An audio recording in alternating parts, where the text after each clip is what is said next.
Sahabat hikmah di balik kisah, siapa nih yang suka nonton konten media sosial yang isinya makan besar? Lengkap dengan ASMR-nya. Seru ya melihat para konten kreator makan lahap dalam porsi super besar. Kita kerap menyebutnya dengan mukbang. Konten mukbang muncul pertama kali pada tahun 2010 di Korea Selatan dan masih banyak digandrungi masyarakat hingga saat ini. Terbukti dari banyaknya jumlah penonton di setiap unggahan konten mukbang menginspirasi para pengguna YouTube di Indonesia. Yang jadi andalan dalam konten mukbang selain porsinya super besar adalah cara makannya yang harus menggiurkan penonton. Efek suara makan atau yang sering disebut ASMR juga jadi salah satu faktor disukainya konten semacam ini. Banyaknya jumlah penonton video mukbang jadi sumber pundi uang untuk para konten kreator. Bahkan konten makan banyak ini jadi andalan. Nah, berangkat dari konten mukbang berkembang variasi lain, yaitu mukbang makanan yang tidak lazim. Nah, kalau bicara adab makan dalam Islam, konten semacam mukbang ini gimana ya Pak Ustadz?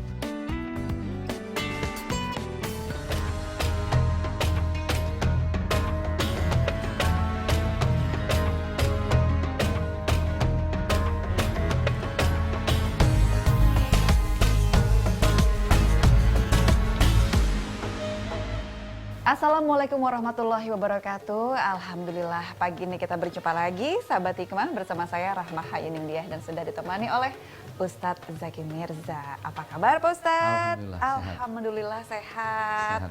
Udah makan belum Pak Ustadz? Alhamdulillah. Berapa porsi hari ini? Belum juga sih. Oh belum, aduh. Secukupnya. Secukupnya. Mungkin kalau video tadi antara langsung pengen makan atau udah kenyang duluan mungkin. Betul. Ya. Namanya kan mukbang ya Pak Ustadz ya. Nah, penasaran sih Pak Ustadz, kalau dalam Islam makan dengan porsi sebanyak itu gimana ya Pak Ustadz ya? Iya, memang Islam nih hebat banget ya. Tapi sebelum itu, alhamdulillah, salatu wassalamu ala rasulillah, amma ba'd.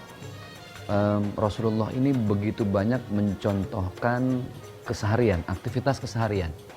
Dari mulai cara tidur yang baik, posisi tidur yang sehat, sarapan yang sehat, kemudian pola pikir yang tidak merusak fisik dan lain sebagainya.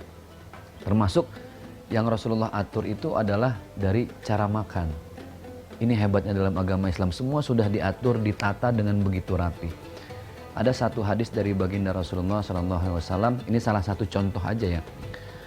Idza akala ahadukum falyakul biyaminihi. Kalau kalian makan, makanlah dengan tangan kanan.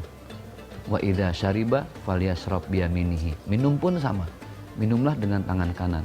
Artinya urusan makan dan minum itu sudah dicontohkan. Kemudian Rasulullah bersabda bahwa ternyata sumber segala penyakit fisik kita berasal dari perut.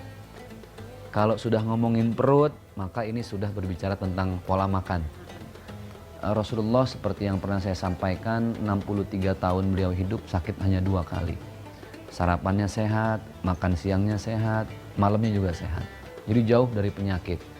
Karena memang Rasulullah sangat menjaga. Saya juga sempat berpikir ya, 14 abad yang lalu loh Rasulullah hidup. Tapi kok sudah bisa mendeteksi cara makan yang sehat seperti apa? Kalau bukan karena dibimbing Allah kan pasti nggak mungkin dari siapa-siapa ya. Belum secanggih sekarang. Maka Rasul mengatakan cara makan yang paling bagus, yang paling ideal, nahnu qaumun la na'kulu hatta najua wa idza akalna la nasba. Kalau makan jangan sampai datang lapar dulu. Ya, kita mau makan nih, jangan sampai datang lapar dulu. Sebelum lapar? Sebelum lapar udah harus makan. Terus kalau lagi makan jangan sampai kenyang. Karena perut itu harus dibagi 3. Satu bagian untuk makanan, satu bagian untuk air, satu bagian lagi untuk oksigen. Dan ini cara makannya baginda Rasulullah SAW. Kenapa? Kita kalau makan kenyang kan efeknya ngantuk. Oksigen nggak nyampe ke otak kan. Berat gitu, begah. Nah, itu sumber segala penyakit. Jadi kalau sekarang ada istilah food combining ya. Makan sehat, pagi-pagi hanya buah. Rasul udah mencontohkan itu 14 abad yang lalu. Dalam masalah mukbang, ini kan tren banget nih sekarang gitu ya. Saya rasa kalau kita masih bisa menghindari mukbang ya janganlah, kita ada kapasitasnya gitu loh. Kasihan perut nih dan itu sumber segala penyakit. Makanya mukbang tuh nggak ada aki-aki. Coba lihat deh. agak berat juga mencernanya kalau Iya aki-aki ya, makanya itu Ustaz. dia. Karena masih muda, sehat gitu loh. Jadi mereka mukbang ya karena masih normal segala sesuatunya. Tapi ingat di atas umur 35 tahun. Ini catatan ya, menurut ilmu kesehatan nih. Dan Rasul juga sudah menyampaikan hal ini. Di atas 35 tahun terhitung dari 40 tahun apa yang kita makan dari awal semenjak kita akil balik itu akan menjadi tabungan yang akan kita petik di umur 35 sampai 40. Makan itu udah kayak investasi ya Pak Ustadz. Nah, betul. Jadi ya itulah kenapa umur 40 udah mulai aduh pegel. Berasanya tuh baru di umur segini. Iya, asam urat ya Allah. Tiba-tiba nyesek gitu kan. Tiba-tiba ini itu apa segala macam. Kenapa? Yaitu hasil tabungan kita. Apa yang kita makan akan kita petik dalam bentuk sehat atau sakit. Pak Ustadz, makan yang baik cara Rasul itu seperti apa sih Pak Ustadz? Ada satu hadis dari baginda Rasulullah SAW bagaimana tata cara makan. Yang pertama, ya gulam, samillah. Makan itu libatkanlah Allah dengan menyebut nama Allah. Saya minum air nih, minum tanpa baca bismillah. Air itu hanya menghilangkan haus. Saya makan nih, mukbang misalnya kan, nggak baca bismillah. Nah, itu makan hanya menghilangkan lapar saja, tapi tidak jadi pahala. Minum nggak jadi pahala, makan nggak jadi pahala. Kenapa? Karena tidak menyebut nama Allah. Bismillahirrahmanirrahim. Makanya kenapa ayat pertama dalam surat Al-Fatihah itu ya Bismillahirrahmanirrahim. Karena sebaik-baiknya makan dengan menyebut nama Allah. Itu yang pertama kata hadis. Ya gulam samillah wa kul biyaminika. Makanlah dengan tangan kananmu. Kenapa dengan tangan kanan? Teman saya pernah cerita. Ustaz Zaki, ternyata ujung-ujung kuku kita. Ingat gak sih kita kalau kecil suka gigitin